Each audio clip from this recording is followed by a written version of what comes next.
Multiple organizations who work to protect and advocate for survivors of domestic violence and sexual assault told Congresswoman Suzanne Bonamici today how recent federal and state budget cuts are derailing the crucial work that these groups do in communities across Oregon.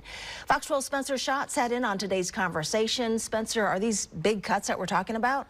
Yeah, and it could be devastating for some of these organizations. They fear that they'll have to be forced to cut off staff or close their doors entirely. But it's not just people losing their jobs. These budget cuts mean vital services will no longer be offered. That includes things like a 24-hour crisis hotline and legal advocates who help survivors navigate the complex legal system.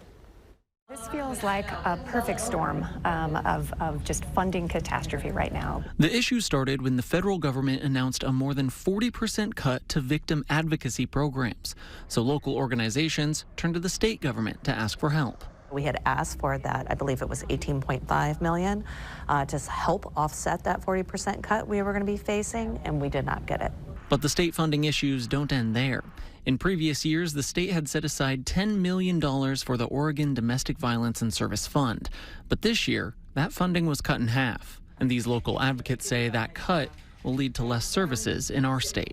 Now, I heard just this morning that at this point, early estimates, something like 75% of the children's advocacy centers around the state are either already laying off staff or have plans to. With that funding not showing up through the state, that literally, in combination with VOCA, cuts our operating budget nearly in half, which will take our paid trauma-informed advocate folks from 25 down to 5 and require our organization to completely restructure.